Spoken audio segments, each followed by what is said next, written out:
Bienvenue dans Esprit d'équipe, un podcast proposé par Team Builders pour vous aider à cultiver une dynamique d'équipe saine.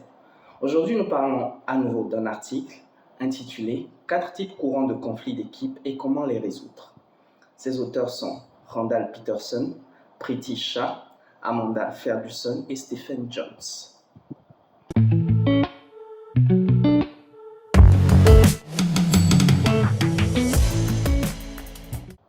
Alors, l'article commence comme d'habitude avec le plantage du décor.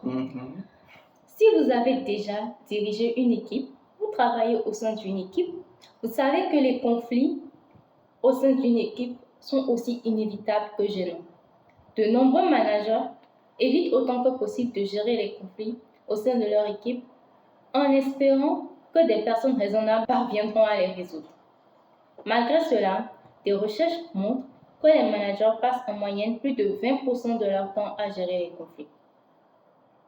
Au cours des 3 dernières décennies, les auteurs de cet article ont étudié des milliers de conflits d'équipes, des équipes de direction de multinationales aux équipes d'assemblage dans des usines en Chine, en passant par des MBA dans les meilleures écoles de commerce. Malgré toutes les différences de culture et de contenu, ils ont identifié 4 modèles communs qui couvrent pratiquement tous les conflits d'équipe. Ce premier mot d'introduction pour moi met déjà l'accent sur une chose. Il y a beaucoup de managers qui craignent le conflit dans leurs équipes. Quand ils constatent qu'il y a un conflit dans l'équipe, ils vont faire un petit peu les aveugles et attendre que ça passe tout seul ou que par, je ne sais pas, un miracle ou par l'opération du Saint-Esprit ou que sais-je encore, les choses se règlent toutes seules. Et c'est un problème de voir les choses comme ça. C'est un problème de rester inactif quand il y a quelque chose qui ne va pas dans l'équipe. Et cet épisode s'adresse non seulement à ce type de manager qui n'a pas le courage de voir qu'il y a quelque chose qui ne va pas et d'agir pour corriger les choses, mais également aux managers qui ont envie de régler les problèmes, mais qui ne savent pas très bien comment se dépatouiller dans tout le conflit, tout le bordel, si vous voulez même. Voilà, c'est un peu comme ça que moi je le sens. Et autre chose qui me plaît beaucoup dans cette introduction, c'est que on indique que les types de conflits que nous allons énumérer tout à l'heure là dans la suite, vraiment ça s'observe quel que soit le milieu dans lequel on se trouve, quel que soit le type de forme collaborative dans laquelle on se retrouve,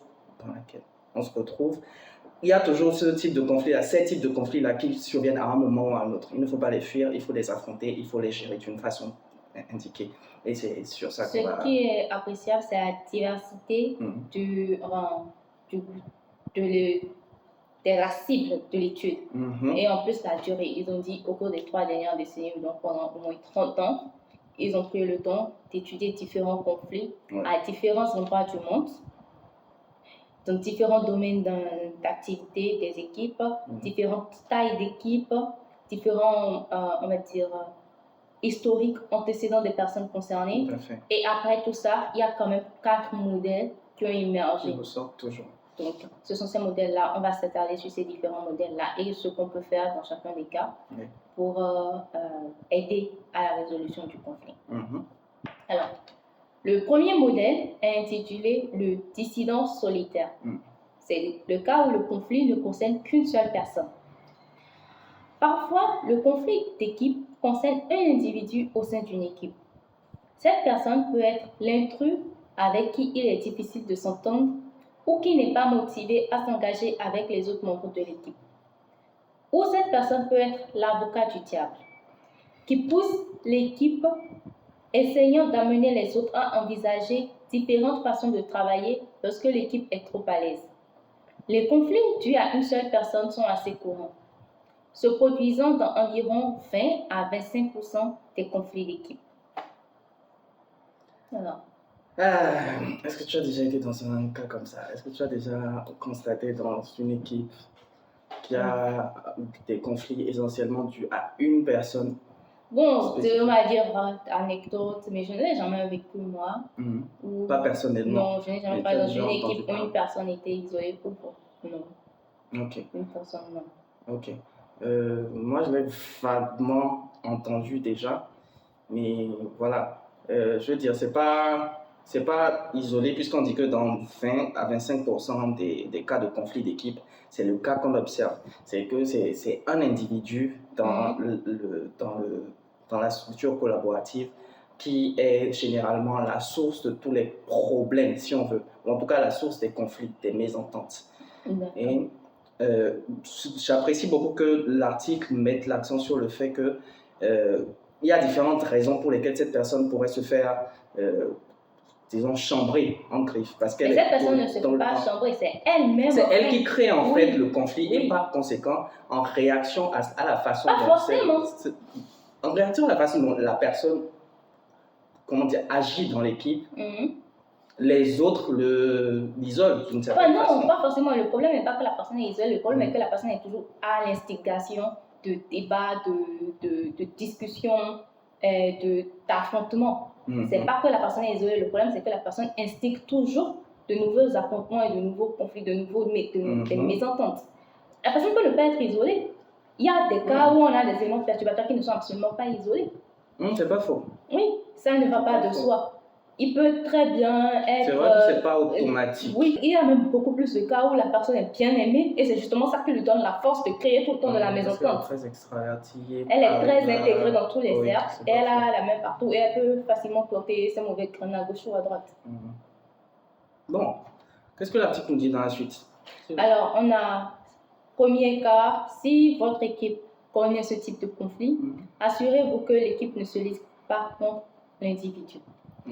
La prise de perspective est une meilleure approche et peut souvent apaiser les tensions. Pour moi, quand on lit ça, ça me ramène encore à ce que je disais tout à l'heure. Oui. Si l'équipe estime qu'un individu est toujours celui qui crée des tensions dans la façon dont on collabore, il n'est pas exclu que... J'aime bien comment tu parles de l'équipe comme si c'est une entité... Mais c'est là qu'on veut arriver. Non, oui, je comprends ce que tu dis. Mais si je me rappelle encore à ce qui est expliqué dans l'article, et on a parlé du fait que l'équipe ne doit pas se liguer contre cet individu, on a bien parlé du fait que quelqu'un a fait de cette personne le bouc émissaire. C'est pas faux. Encore une fois, ce n'est pas naturel que très souvent même, quand il y a des boucs émissaires, ce n'est pas la personne instigatrice qui est le bouc émissaire.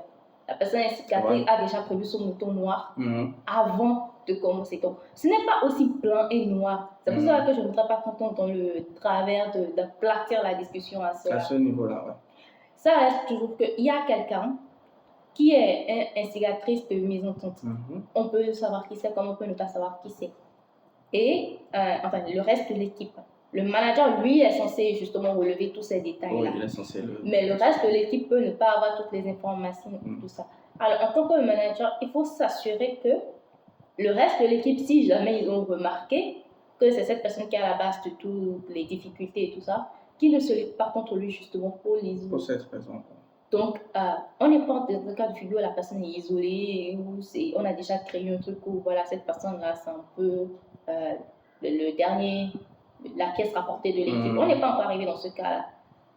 On n'est pas du tout dans ce cas de figure. On est dans le cas de figure où le conflit a émergé. Oui.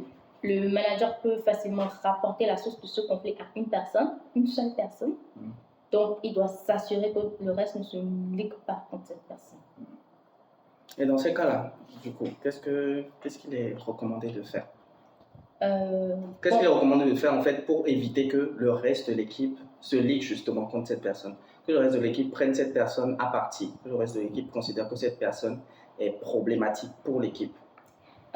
Déjà, la première chose, ça va sembler bête, c'est de régler le problème de cette personne et pour que cette personne ne se retrouve plus à instiguer des conflits. Ça me plaît ce que tu viens de dire parce que ça fait ressortir un élément principal, un élément vraiment important. Il faut trouver quel est le problème de cette personne. Oui, pourquoi cette personne est tout le temps en train de chercher le conflit ou tout le temps à l'origine des conflits. Donc c'est vraiment la première démarche, identifier quel est le problème de la personne. Ce qu'il faut faire pour éviter que la personne ne soit isolée, c'est de résoudre le problème la première chose, justement, c'est de comprendre en fait quel est exactement le problème. Quel est le problème? Il faut déjà être conscient qu'il y a un problème en fait. C'est pour ça qu'on est là en fait, parce qu'il a remarqué qu'il y a un problème et veut résoudre ce problème. Donc, il doit a priori aller vers cette personne et parler avec elle pour comprendre quelles sont les raisons qui pourraient amener cette personne à être tout le temps en opposition avec le reste de l'équipe. Il doit forcément avoir une raison. Voilà, essaye de comprendre ça. Encore une fois, ton fer de lance empathie. C'est le moment pour elle de briller dans cette partie-là, dans cette partie de l'histoire. Et donc, le manager... alors, je vais lire la suite. Oui. Parce que ça explique aussi ce qu'il faut faire. Évitez également de réunir toute l'équipe pour faire face à un dissident perturbateur. Au lieu de cela, intervenez auprès de cette personne en tête à tête. Il peut s'agir de vous en tant que chef d'équipe ou d'un autre membre de l'équipe. Oui, ce passage m'interpelle beaucoup parce que ça se voit beaucoup dans plusieurs équipes où les managers n'isolent pas en fait les éléments à qui ils veulent faire des reproches, des reproches très très spécifiques, ou même pas forcément très spécifiques, mais un reproche qui concerne un collaborateur spécifique, un collaborateur et rien que lui. Ils vont le faire devant toute l'équipe, de façon très limite désinvolte. Je ne sais pas si le mot que j'utilisais est le bon, mais voilà, c'est ce qui exprime le mieux ce que je ressens par rapport à ça. Et ça ne permet pas à la personne qui est concernée de déjà prendre de la bonne façon le feedback qui lui est fait, le reproche ou la remarque qui lui est faite. Ça ne permet pas à cette personne-là de la prendre de la bonne façon parce qu'elle a le sentiment un petit peu de se faire humilier. Est-ce qu'on te reprend devant tout le monde sans vraiment te donner le cadre sécurisé dans lequel tu peux prendre le reproche là de la bonne façon et tu peux en tirer le positif. C'est d'abord le négatif que tu prends. Tu te dis, il me fait le reproche devant tout le monde. Tu n'es pas concentré sur le fond de la remarque, sur le fond de ce qu'on te dit. Tu es concentré sur autre chose. Donc, prendre le soin d'isoler, enfin, pas d'isoler, mais de faire la remarque qu'on souhaite faire à l'élément perturbateur dans un cadre dans lequel cette personne peut la prendre de la bonne façon, à savoir dans un cadre où vous êtes idéalement seul, c'est déjà un bon pas pour régler le conflit.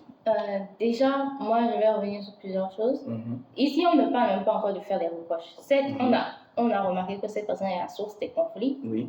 Mais l'approche n'est pas de lui faire des reproches. L'approche est d'essayer de comprendre ce qui ne va pas. Oui. Et là, précédemment, on a dit qu'il doit faire preuve d'empathie et essayer de poser des questions quand même qui peuvent entrer dans le cadre personnel, justement pour essayer d'identifier la source du problème.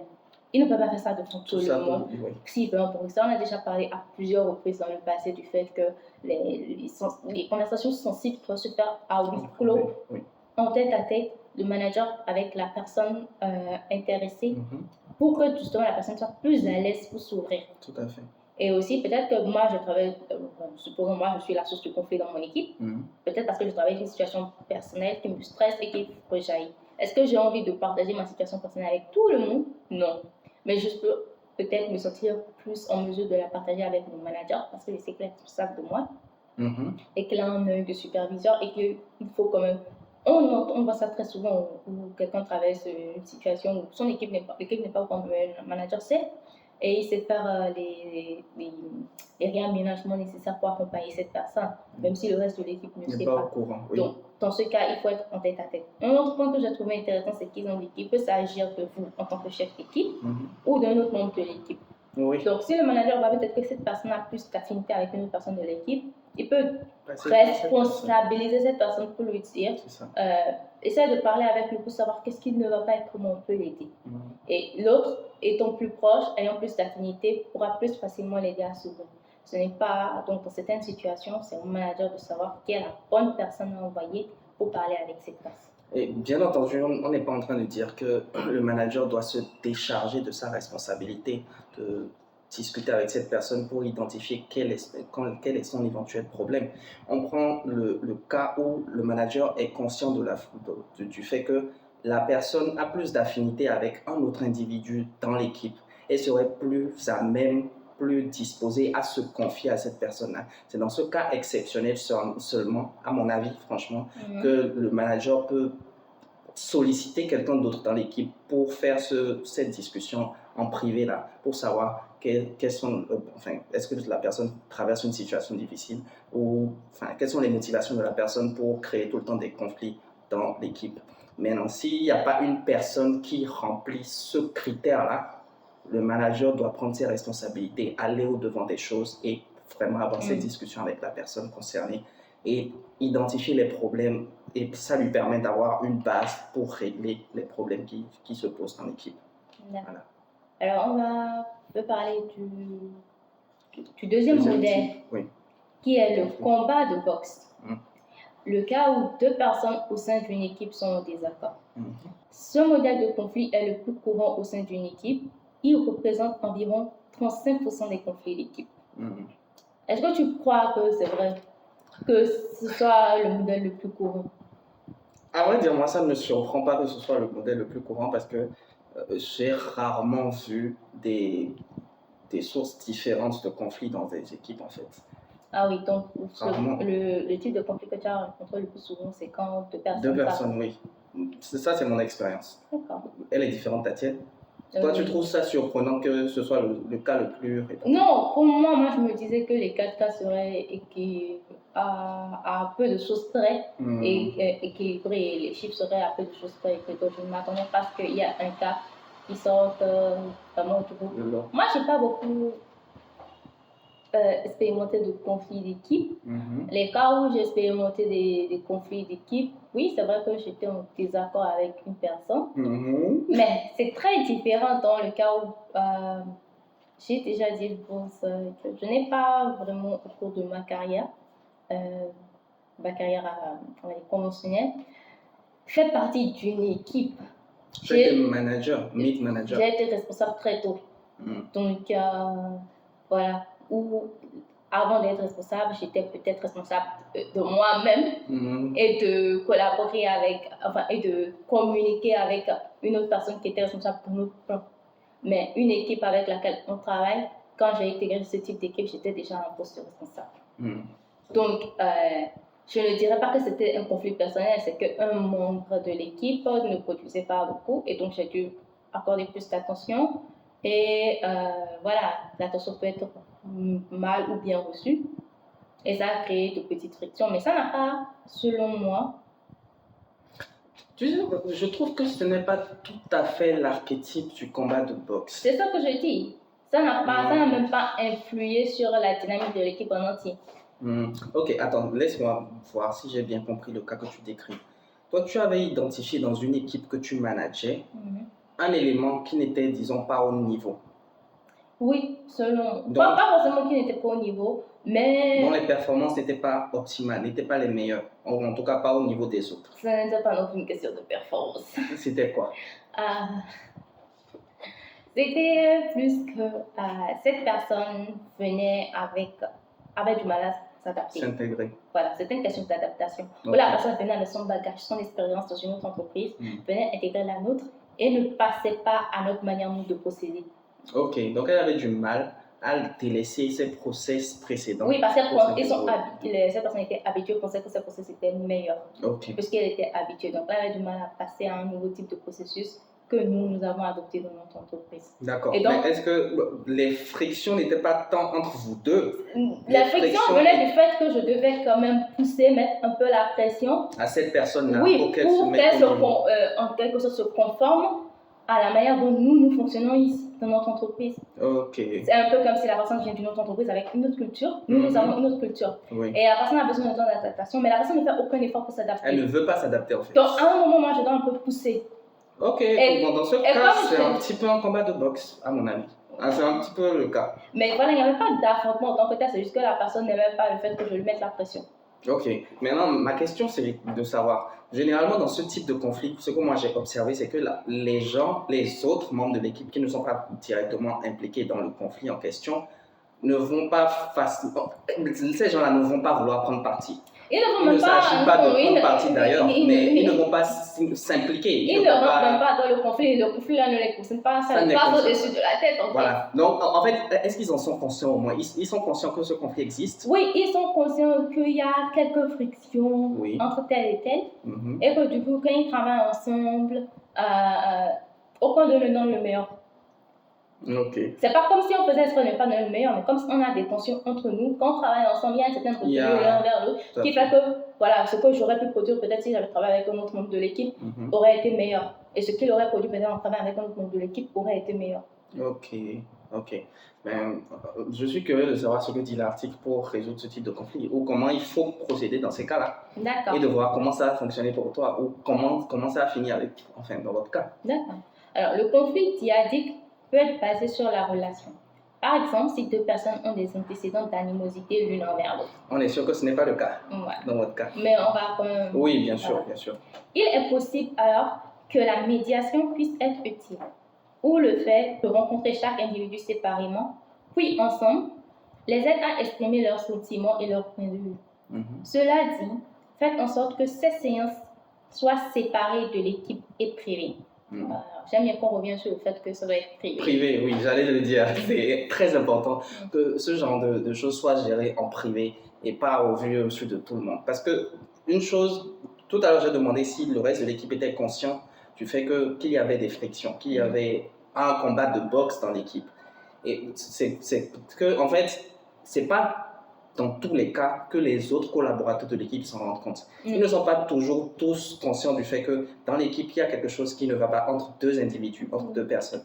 Donc, si déjà les gens ne sont pas conscients de ça, c'est pas pertinent de régler ça devant eux. Maintenant, s'ils en sont conscients, ça reste important de régler ça en privé, loin de ceux qui ne sont pas directement concernés, parce que ça ouvre quand même la porte à chacune des personnes concernées pour qu'elles s'ouvrent et qu'elles agissent de façon à ce que le conflit soit réglé en fait.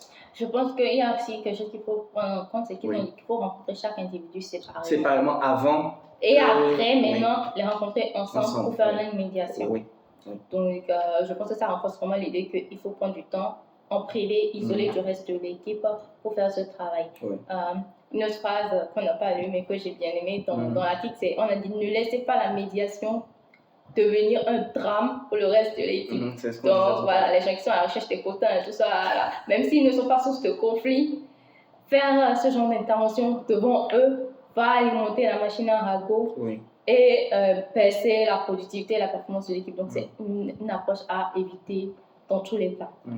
Mais dans ton cas, dans le cas que tu nous as décrit, dans l'exemple que tu nous as donné, est-ce que où est-ce que le combat de boxe a fini? Comment est-ce qu'il a fini?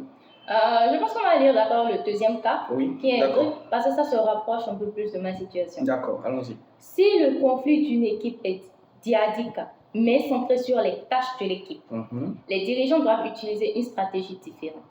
Si ce type de désaccord reste pour toi, il est probable que l'équipe soit plus performante à long terme. Et il se résout souvent naturellement lorsque l'équipe se rassemble autour des mesures à prendre. Étant donné que les conflits de tâches peuvent être avantageux pour les groupes, un leader avisé pourrait se demander s'il ne peut pas débloquer un meilleur apprentissage au sein de l'équipe en désignant un avocat du diable pour créer un conflit entre deux ou plusieurs membres. Aussi tentant que cela puisse paraître, cela ne fonctionne pas. Alors on a ici deux idées regroupées dans le deuxième type de conflit, de combat de boxe en fait. Le cas où notre désaccord était centré plus sur les tâches, ce qu'on avait à faire. Le fait que selon moi, on devait suivre tel procédure, c'était pas selon moi, c'était ce qui était ancré dans la culture de l'entreprise. On devait suivre telle procédure quand on est sur un projet, quand on travaille sur un projet, voilà, lors duquel on fait certaines tâches, etc. Et que lui, il avait une approche tout à fait différente, en tout cas différente sur certains points, et qu'il trouvait que à la fin de la journée, ça produit le meilleur résultat, donc je peux faire mon style, tu fais ton style et c'est pas grave. Comme on l'a dit ici, c'est un conflit qui se résout assez naturellement. Ce qui veut dire que tant que ce qu'il fait ne va pas impacter tout de suite notre performance, genre, ne va pas avoir un impact direct sur notre performance, je le laisse faire. Ok. Mais le problème, c'est que si tout le monde, on a une culture, on a déjà une procédure qui est implémentée, que tout le monde fait à part lui, à un moment, il y aura un problème d'intégration quand il va vouloir amener son travail dans la masse commune. Pas juste avec moi, mais avec tout le reste. Oui. Alors, de lui-même, il va savoir que, ok, il faudra alors que j'affine ce côté, un peu plus comme ça, pour que ça aille avec le reste. Et donc, de lui-même, sur certains points, il a recadré un peu sa vision de comment il fallait faire certains processus pour être compatible avec le reste de ce qui se fait. Ok.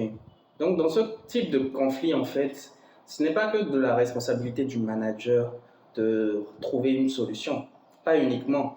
Ça, en fait, déjà, les intéressés doivent avoir la volonté de résoudre le conflit. Non, bon, pas forcément. Comme dans le cas, en tout cas, si on se base sur ce qui est fait dans l'article, c'est que tant que ce désaccord reste courtois, c'est-à-dire ils sont peut-être pas d'accord sur le style de faire les choses, mais ils peuvent quand même avoir des conversations courtoises, cordiales. Oui.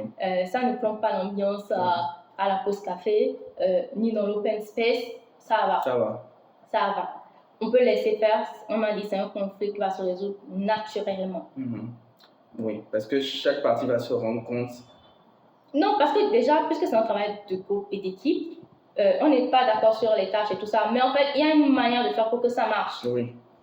Et donc, si à la fin, celui qui a tort sa manière de faire ne marche pas, ce sera prouvé sur le long terme et de lui-même. Et donc, c'est ce que je dis. C'est ça, c'est naturel. Oui, voilà. Il naturel, va faire en sorte sans plus d'intervention, de médiation que ça. Maintenant, ce qui est bien, c'est que du coup, peut-être que la personne, supposons dans mon cas, moi, les procédures auxquelles je croyais dur comme faire, supposons, c'était pas vraiment les meilleures des procédures, mais lui, il avait de meilleures procédures. À la longue, j'aurais pu... Tu vas te rendre compte que les siennes sont meilleures. Ce qui va faire que ça va améliorer en tout total. ensemble, en fait. Voilà. Et donc ça, c'est l'intérêt que ce type de conflit peut avoir. Donc, c'est un peu un bon conflit dans ce cas-ci. Oui, en fait, ça me fait dire quelque chose que je voulais dire à la fin.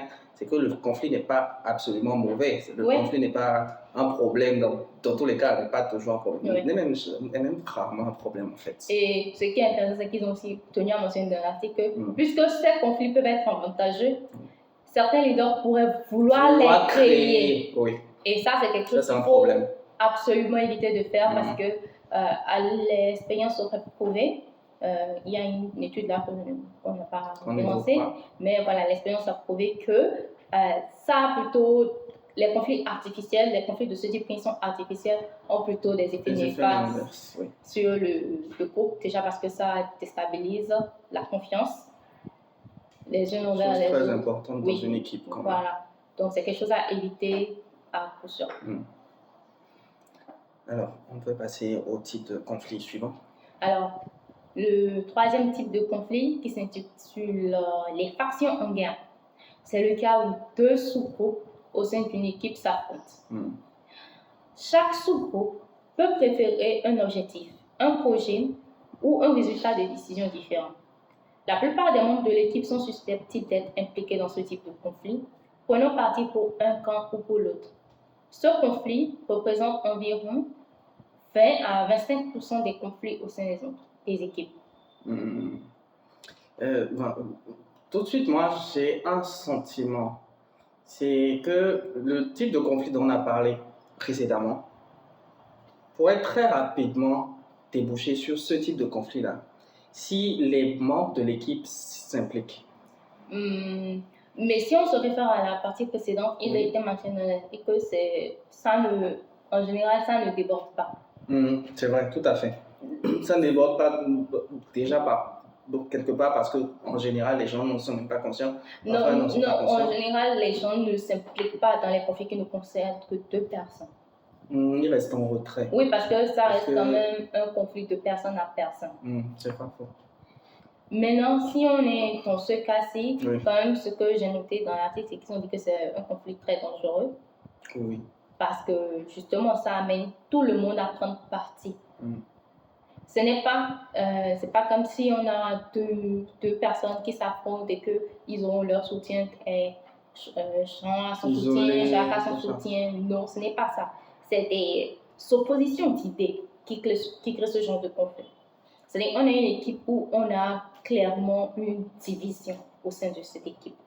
Ce n'est pas, c'est pour ça, et je pense que c'est pour cela que le conflit précédent ne se traduit pas, ne transitionne pas pour devenir ce type de conflit, parce que dans le conflit précédent, c'est vraiment des oppositions personnelles en quelque sorte, soit des animosités précédentes, des antécédents, ou soit on n'a pas la même vision des choses et des trucs comme ça.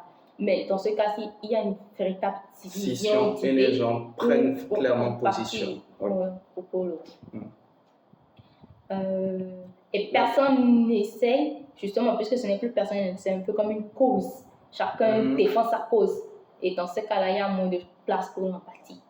C'est clair. Parce que ce n'est plus individuel, ce n'est plus un conflit individuel, d'individu à individu, c'est vraiment un conflit d'idées.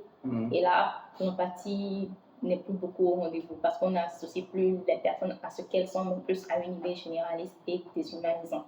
Et une chose que l'article précise et que j'apprécie, c'est que dans ce type de conflit, opter pour une solution comme le vote sur des projets, sur des décisions, sur la vision des choses ne fonctionne pas parce que fatalement, chacun a déjà pris position en fait. Chacun est déjà dans une position où il a pris sa décision, il a sa croyance personnelle, sa croyance forte et est soutenu par l'ensemble des personnes qui sont avec lui dans son camp.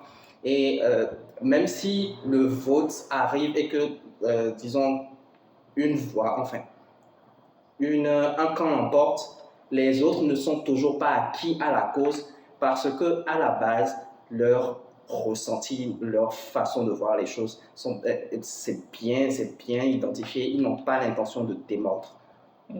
Donc le vote ne fonctionne pas dans ces cas-là. Alors, ce qui fonctionne, bien que cela puisse paraître contre-intuitif, des recherches suggèrent que vous pouvez sortir de l'impasse en introduisant des idées, des alternatives ou des objectifs supplémentaires pour dépasser les plans d'action apparemment opposés. Cela permet aux sous-groupes de comprendre leurs intérêts sous-jacents et de faire des compromis entre des problèmes plus ou moins importants. Ça fait quoi ce que je disais tout à l'heure? Si on s'en tient à, disons, on a deux alternatives sur un projet, chaque camp soutient un type d'alternative. Chacun soutient sa version des choses, son alternative, sa façon de faire les choses, voilà. Et qu'on décide de voter. Si on vote et que le nombre de personnes qui soutiennent l'alternative A est plus important que le nombre de personnes qui soutiennent l'alternative B, avant même de voter, on sait quelle alternative va passer. Mais ce n'est pas pour autant que si cette alternative passe, l'entièreté de l'équipe est acquise à la cause de l'alternative A.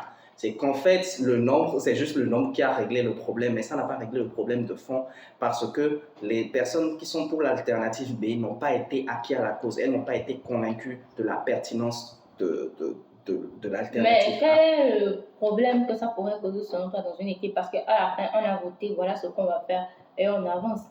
On va appliquer l'alternative A, mais enfin, les personnes qui pensaient que l'alternative B était la plus pertinente ne vont pas vraiment s'investir pour réaliser l'alternative A. Elles vont être, elles vont faire acte de présence. Elles ne vont pas être véritablement investies, elles ne vont pas être motivées à réaliser l'alternative A. Même si elles donnent l'impression de le faire, en leur âme et conscience, elles ne sont pas acquises à la cause en fait. Elles peuvent même saboter. Là, ça vraiment, c'est pas. Oui, voilà, c'est ce que j'allais dire. C'est un extrême, mais c'est pas exclu en fait. C'est pas exclu parce que. On peut dire juste que ces personnes vont perdre leur motivation sur le projet. Oui, et on sait après que la motivation est importante même pour de bonnes performances. On en a souvent parlé d'ailleurs. Donc, ça met quand même en exergue l'importance d'apporter des alternatives. C'est ce qu'on disait tout à l'heure. Donc, ce qu'il faudrait faire alors, c'est apporter une troisième alternative. C'est ça, explorer des options qui n'ont pas été considérées, voir dans quelle mesure on peut proposer des solutions qui n'ont pas été envisagées. Et s'il le faut, même consulter des éléments extérieurs à l'équipe pour voir s'ils n'ont pas des apports qui pourraient sortir du champ de ce que les membres de l'équipe qui sont directement concernés ont envisager, quoi. Ok. Pour un peu simplifier les choses, si on a un conflit de ce type, on a une alternative B, une alternative A, et tout le monde s'affronte. Ce qu'on fait, c'est qu'on part avec l'alternative C. Et voilà, comme ça, personne n'est content. Tout le monde est au même niveau. Et on reprend de zéro. Mais non, au-delà de ça. Ce que je veux dire, c'est que personne n'a gagné, quoi. Oui, on est tous au même point. On reprend de zéro. Et voilà, on revoit le projet avec un nouvel œil. Donc, ça change la perspective parce que là, vraiment, on se remet en question, on se remet en cause et on considère de façon un peu plus pertinente l'alternative pour laquelle on n'était pas d'accord. Si vraiment c'est l'alternative C qui passe, là, on a un regard un peu plus critique, positif sur l'alternative pour laquelle on n'avait pas l'intention d'apporter son soutien. Donc, c'est une façon de comment dire ça? En fait, oui. Supprimer l'objet du conflit. Ce que je veux dire, c'est qu'on part sur le point que vous tous vous perdez. Oui. Et chacun, maintenant, doit faire des compromis avec cette nouvelle solution qu'on a. Donc, en fait, il y a plus de choses en fait, de les renforcer parce que c'est ça.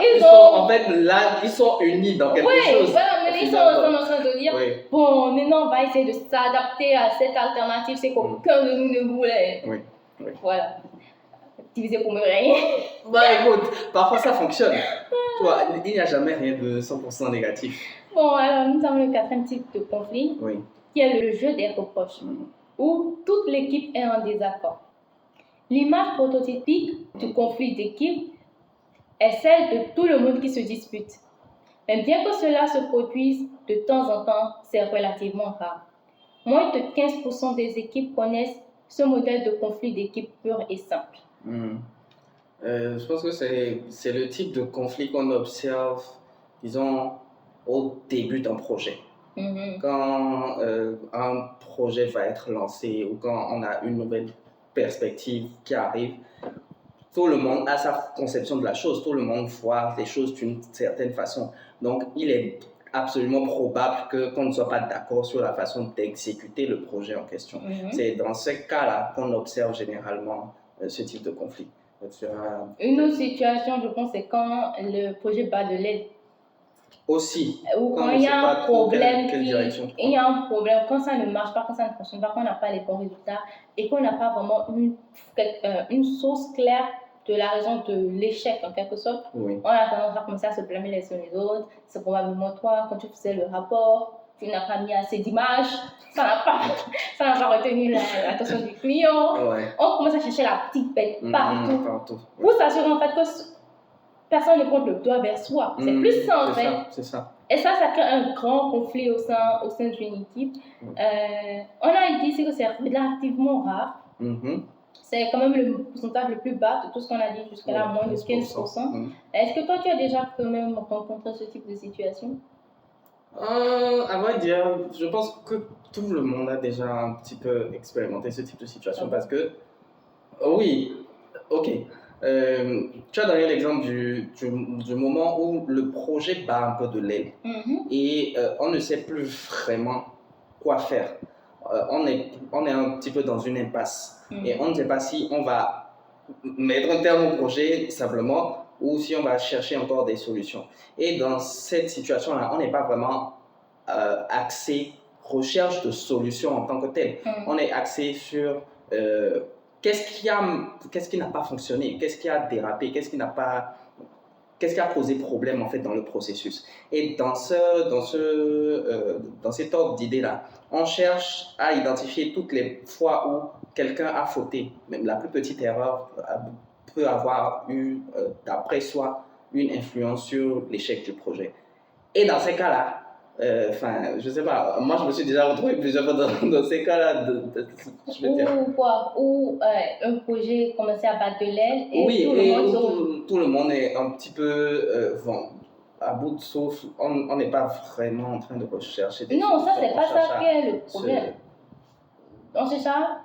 On cherche à se faire porter le chapeau sans vraiment chercher à faire avancer le projet, à lui donner une nouvelle direction. C'est la base du conflit en fait. La base du conflit, oui, c'est l'échec. Le fait que c'est pas juste que le projet bat de l'aile, on est en échec. Oui. On est clairement en échec. Donc, on n'est plus vraiment à l'heure de chercher les solutions. Peut-être c'est aussi ça le problème. C'est un peu ça. Parce qu'on ne peut pas du coup rediriger l'énergie de l'équipe vers la recherche de solutions. C'est vrai. On est au point où on est en train d'essayer de savoir pourquoi on a échoué. Et parce que chacun est un peu sur la défensive, où on préfère blâmer les autres en général, voilà, on vient et puis Paul dit, oh, je pense que c'est Pierre. Et Pierre, il entend son nom, il dit, comment ça moi, c'est Marie là-bas, qu'est-ce que tu me racontes? Et ça commence, ça part en effet boule de neige et tout ça, et la catastrophe, plus personne ne s'entend, plus personne ne se sent. Moi, ce n'est pas quelque chose que j'ai vraiment expérimenté. Non, où tout le monde se jette la faute les uns sur les autres. Non. Tu as été avec des adultes.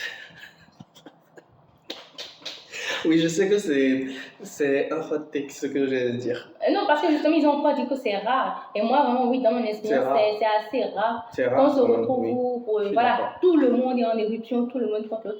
En général, oui, les factions, des choses comme ça, deux personnes qui s'opposent, une personne qui est un élément perturbateur, c'est des choses que j'ai entendues. Mais le moment où, voilà, personne ne peut sentir personne au sein d'une équipe, c'est pas quelque chose que j'ai souvent entendu. Il y a des factions, oui, il y a des factions qui se créent, ça, oui. Qu'est-ce qu'on a comme solution contre ce... Alors, lorsqu'un conflit éclate au sein de l'équipe, il faut que toute l'équipe se rassemble dans le meilleur intérêt de l'équipe. Cela peut signifier mieux articuler l'objectif ou la vision de l'équipe ou réaffirmer l'identité de l'équipe. En tout cas, moi, tout ça me semble bien abstrait. Ah bon?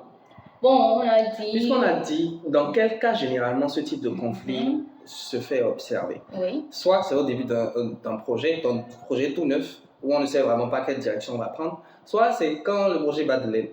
Donc, quand on parle de cette observation, de ce principe, pour moi, ces solutions-là s'entendent.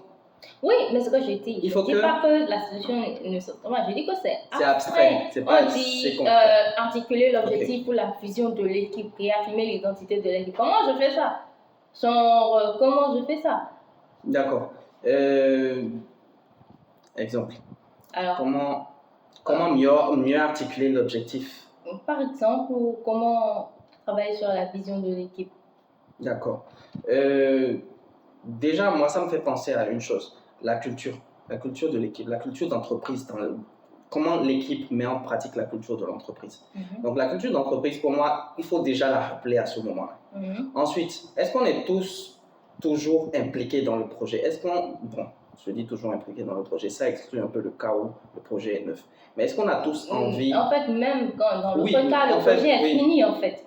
Et le projet est fini et il a été un échec. Un peu, c'est pas faux. Est-ce qu'on a toujours envie de mener ce projet à terme? Est-ce qu'on a tous envie de mener ce projet à terme? Encore une fois, il est fini, il est mort. Est-ce qu'on veut essayer de corriger nos erreurs?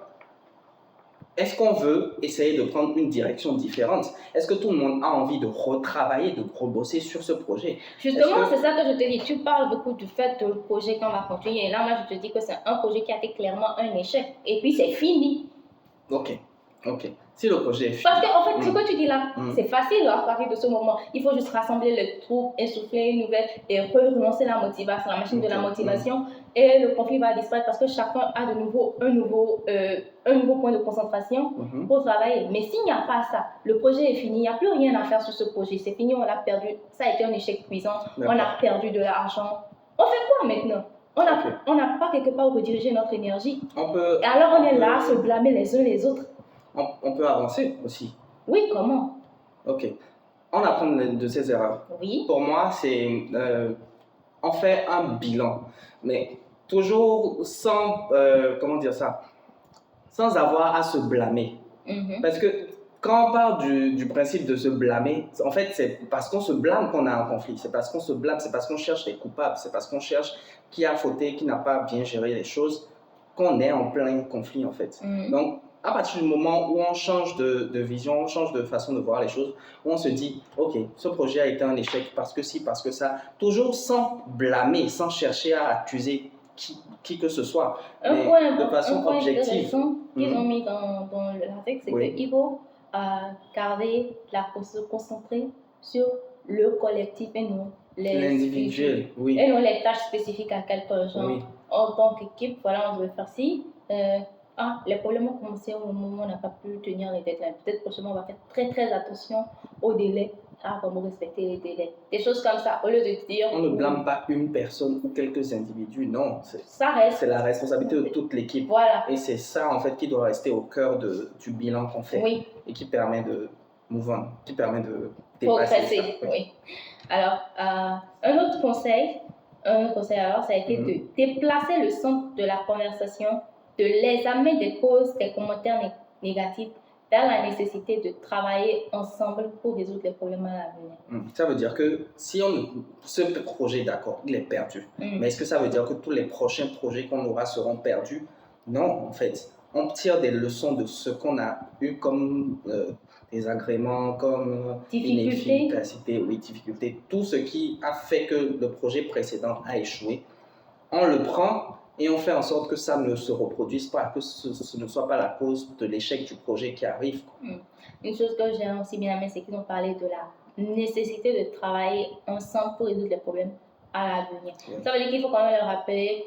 C'est bien, ce projet est fini, ça a l'air d'être la fin du monde, voilà, ça a échoué, on se déteste tous. Mais voilà, lundi on revient, on a un nouveau projet sur lequel il faut qu'on travaille ensemble. Oui. Donc, il ne faut jamais oublier ça. Donc voilà, le nous d'équipe doit survivre à cette catastrophe qui est là. Tout à fait. Et on doit survivre ensemble. Ensemble, oui. Je pense qu'on est arrivé à la dernière partie qui récapitule un peu tout ce qu'on a dit. Et le conseil sur lequel l'article nous laisse, c'est d'adapter notre approche. Le conflit de votre équipe est probablement aussi unique que les individus impliqués. Et pourtant, il s'inscrit probablement aussi dans l'un de ces 4 modèles. Connaître le modèle du conflit de votre équipe vous donne plus d'informations sur le nombre de personnes impliquées, la manière dont elles le sont et sur quoi concentrer vos efforts pour obtenir des résultats positifs à partir de conflits d'équipe. Tout d'abord, abordez le conflit à son point d'origine selon le modèle et ensuite, occupez-vous des côtés du conflit. Ça fait une belle conclusion. Alors, j'aimerais quand même revenir sur le fait qu'ils ont dit il faut se concentrer les efforts pour obtenir des résultats positifs à partir d'un conflit d'équipe. Ça rejoint ce que tu as dit tout à l'heure, où un conflit d'équipe n'est pas forcément quelque chose de négatif. Ça peut produire des résultats positifs. Et donc, ce qu'il faut faire, c'est concentrer ses efforts pour tirer le positif de cette situation. En fait, c'est même rare, à mon avis, que le conflit dans l'équipe soit quelque chose de négatif. Parce que c'est un peu comme les médecins le disent souvent, la maladie n'est pas quelque chose de négatif. Parce que ça indique que quelque chose dans le corps ne fonctionne pas bien, que quelque chose dans le corps est défaillant. Et ça nous donne un avertissement qu'il faut agir, qu'il faut régler le problème qui se passe dans le corps pour que ça ne dégénère pas. Donc pour moi, je vois le conflit exactement de la même façon. À partir du moment où il y a un conflit dans une équipe, ça veut dire que quelque chose ne fonctionne pas bien. Et ça vous donne l'occasion d'améliorer la façon dont vous collaborez ensemble. Donc, pour moi, il ne faut pas voir le conflit comme quelque chose de négatif ou la fin du monde. Non, c'est une occasion de vous améliorer, d'améliorer la façon dont vous travaillez ensemble, d'améliorer votre cohésion d'équipe, tout simplement. Et pour revenir aux deux points qu'ils ont cités, d'aborder le conflit à son point d'origine, une astuce, c'est d'organiser peut-être des retraites de consolidation d'équipe. C'est le bon moment quand il y a des conflits comme ça. Exactement. Que vous, en tant que manager, vous n'arrivez pas à avoir assez de recul au point de vue extérieur, de se retourner dans un expert et d'organiser un événement, une activité ou même une retraite. Ici, il est parlé de vraiment retraite. Donc, où on fait vraiment une journée qui est consacrée à la consolidation de l'équipe avec un expert qui va apporter les outils qu'il faut. Alors, je pense qu'on est arrivé à la fin de cet épisode. Merci de nous avoir suivis. J'aimerais vous laisser avec cette question.